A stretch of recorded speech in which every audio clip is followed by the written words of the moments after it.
Victims were sleeping early Monday when a hillside collapsed near Freetown. Aid agencies are evacuating people nearby. Just look at those rushing waters. Tom Sater is following this disaster from the CNN Weather Center. He has more, Tom. Amber, it was just yesterday, 24 hours ago, we talked about the devastating landslides in northern India with the two buses down a gorge. Nepal seeing their worst flash flooding and landslides all year long, and northeast India is flooding again. And just when you think it can't get any worse or the death toll can't get any higher, this happened. These boulders most likely were not there yesterday. This is down closer to where the town of the capital, Freetown, meets, of course, the coast. This is the time of year where we have a wave. It's almost a highway of storms across north-central Africa. It's the intertropical convergence zone. It slides up towards June. So the wet season really in western Africa in this area is June through October. But the rainiest months are July and August. And about every 4 days, if you were to look at a chart of the rain in the last couple of weeks, we have these little waves that develop. Every 4 days, they get a little bit of a spike, but this has been a higher than usual amount of rainfall for this season. You can start to see them develop. When they move off the coast, they become something tropical during the hurricane season for the Atlantic. Here is Freetown. It is an overcrowded coastal city, home to 1.2 million. Satellite-derived rainfall shows the heavier amounts that have typically been offshore, but Freetown is onshore. Now, the higher mountain village of Region is where we had the heavy rain at night with the landslide. Of course, water just wants to take the fastest path it can out toward the ocean, and the pictures and the devastating news was coming in. What we're looking at here is a landslide. This is in the higher terrain to give you perspective. There's a vehicle. So this is just part one. The second part was the mud flow, the debris through the town, which created just as much damage. Since the 1st of July, they picked up over a meter's worth of rainfall. Typically, it would be 350 millimeters. So this is about 3 times what they would typically have. You'll see on the satellite, here comes another wave. In 4 days, we'll have another one that'll move in right behind it. Most of it, of course, you would hope that would miss the areas, but any change in the path of these storms could drop a lot more.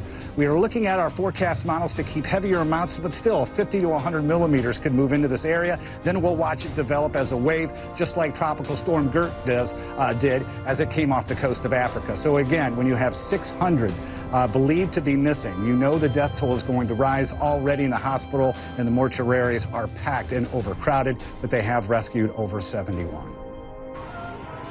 Whoa! Whoa!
Severe weather that's slamming the country, a powerful storm system stretching all the way from Texas to the East Coast.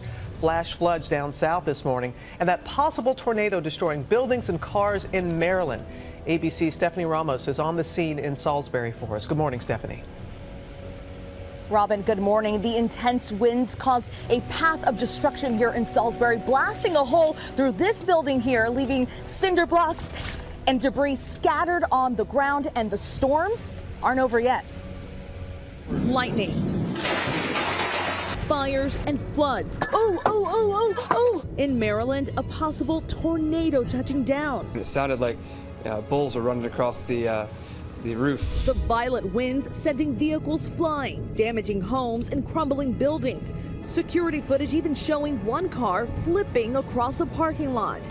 Plus, a large storm system triggering emergency flash flood warnings in Houston this morning. Torrential downpours dumping up to 6 inches of rain. The water just submerged our car. A similar scene in San Antonio, up to a half foot of rain falling fast. Rescue crews saving drivers trapped in rising floodwaters. Water's just about going over the hood. And dangerous lightning strikes sparked numerous house fires throughout Texas. Pretty much the whole attic looked like it was on fire. This as we see new video from the moment that EF2 tornado touched down in Tulsa.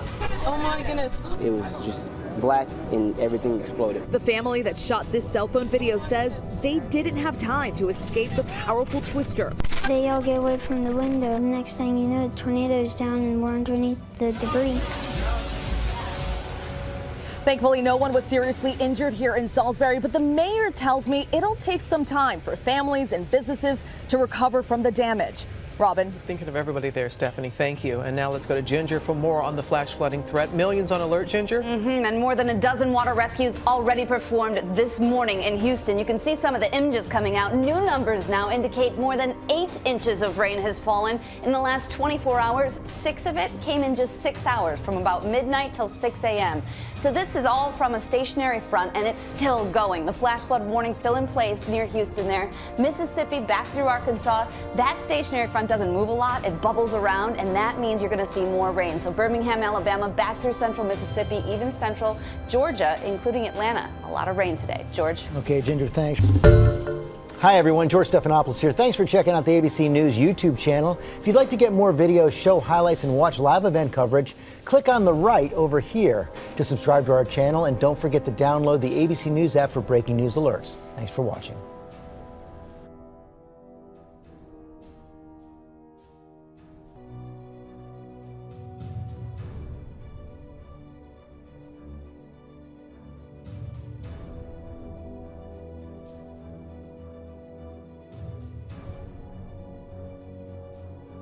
The United States will experience its first transcontinental solar eclipse in 99 years, and it doesn't happen until next year. I'm just looking forward to seeing it myself. You know, it's a once-in-a-lifetime viewing area. But enthusiasts are already making plans. We've had calls from people in Europe, South America, and so people will come from all over the world to see this and chase this eclipse. The best place to see the eclipse on the East Coast? Columbia, South Carolina.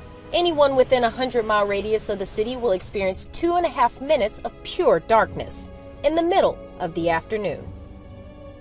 12 states are along the path of the eclipse, which will travel from Oregon to South Carolina on Monday, August 21st, 2017.